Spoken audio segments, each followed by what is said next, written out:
माननीय महानुभाव, आदरणीय आचार्य महोदया, धैर्यवान निर्णायकगण, देवतुल्य गुरुजनों, उपस्थित बालिकान और मेरे प्यारे सहपाठियों, आप सभी को मेरा नमस्कार।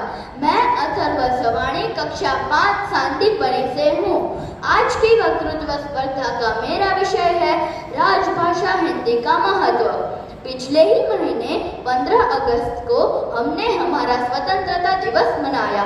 इस दिन पूरे देश में हमारे तिरंगे झंडे को फहराते हैं और सलामी भी देते हैं।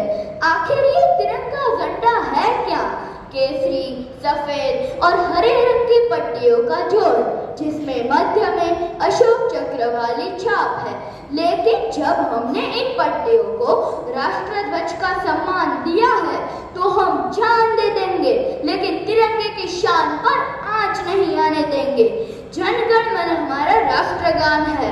इस गीत को लेकर ऐसा विवाद भी होता रहा कि यह गीत भारत माता के सम्मान में रचा गया था या फिर जॉर्ज पंचम के भारत आगमन पर उनके सम्मान में। लेकिन एक बार संविधान में हमने इस गीत को राष्ट्रगान के रूप में स्वीकृत किया तो जैसे ही यह गीत या इसकी धुन कानों में पड़े, हम जहां है वहीं सावधान की मुद्रा में ससम्मान खड़े हो जाते हैं। ठीक इसी तरह संविधान की 8वीं अनुसूची में दर्ज भारत संघ की राजभाषा को क्या हम में से हर कोई नागरिक वैसा ही सम्मान या महत्व दे पा रहा है? वैसा ही सम्मान देने के लिए हमें हमेशा स्मरण रखना चाहिए कि शर्म नहीं सम्मान है, हिंदी हमारी शान है। हिंदी वह भाषा है जो हमारे ऐतिहासिक स्वातंत्र्य संग्राम की साक्षी बनी थी। अगर दूसरी भारतीय भाषाएं नदियां हैं तो हिंदी महानदी। पंजाब के लहलहाते खेतों में कार्य करता कृषक हो या रेगिस्तान के तपते मरुस्थल में जीवन यापन करने वाला मजदूर, बंगाल की जूट मिल में कार्य करता श्रमिक हो या आसाम के चाय बागान में कार्य करता बागायती, महानगरों की ऊंची गगनचुंबी अट्टालिकाओं में बैठा राजनेता या अफसर हो या साधारण गांव की कच्ची झोपड़ी में बैठा गरीब किसान या मजदूर, अर्थात कश्मीर से कन्याकुमारी तक सभी लोगों को एकता के सूत्र में अगर कोई पिरो सकता है तो वो है हमारी राजभाषा हिंदी। यह पूरे विश्व में सबसे ज्यादा बोली जाने वाली तीसरी भाषा है। फिल्म, धारावाहिक, नाटक आदि माध्यमों से हिंदी एशियाई देशों में नहीं बल्कि पूरी दुनिया में पहुंच रही है। विकिपीडिया ने भी हिंदी के महत्व को समझते हुए कई सारी सामग्री का अनुवाद हिंदी में प्रदान करना शुरू कर दिया है। माइक्रोसॉफ्ट ने अपने उत्पादों को हिंदी में भी बनाना शुरू किया है।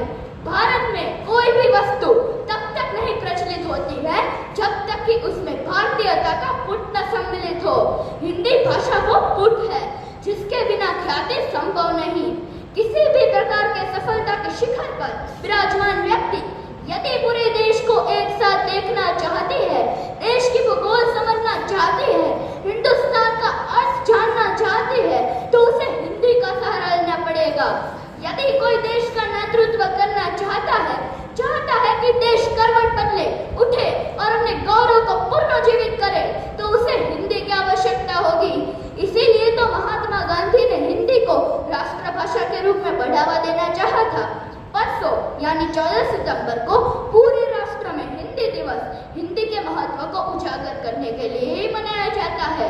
इतना ही नहीं, विश्व भर में हिंदी के प्रचार प्रसार के लिए और उसे बढ़ावा देने के मकसद से हर साल 10 जनवरी को विश्व हिंदी दिवस मनाया जाता है।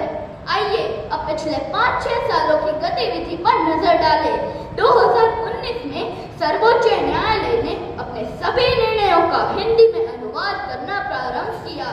2020 में आई भारत की नई शिक्षा नीति में हिंदी को विशेष महत्व देने की अनुशंसा की गई। 2022 के सत्र से इंजीनियरिंग और डॉक्टरी की शिक्षा हिंदी में भी चालू की गई। 2022 में संयुक्त राष्ट्र महासभा ने पहली बार हिंदी से जुड़े प्रस्ताव को मंजूरी दी। संयुक्त राष्ट्र में अटल बिहारी वाजपेयी का हिंदी में दिया गया भाषण सबके हृदय पर प्रभाव छोड़ गया था। हमारे प्रधानमंत्री नरेंद्र मोदी जी देश विदेश में हिंदी में भाषण दे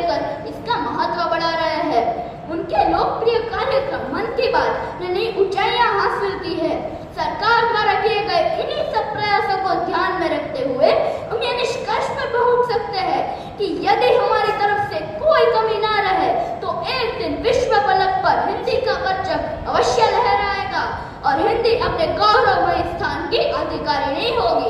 जय हिंद।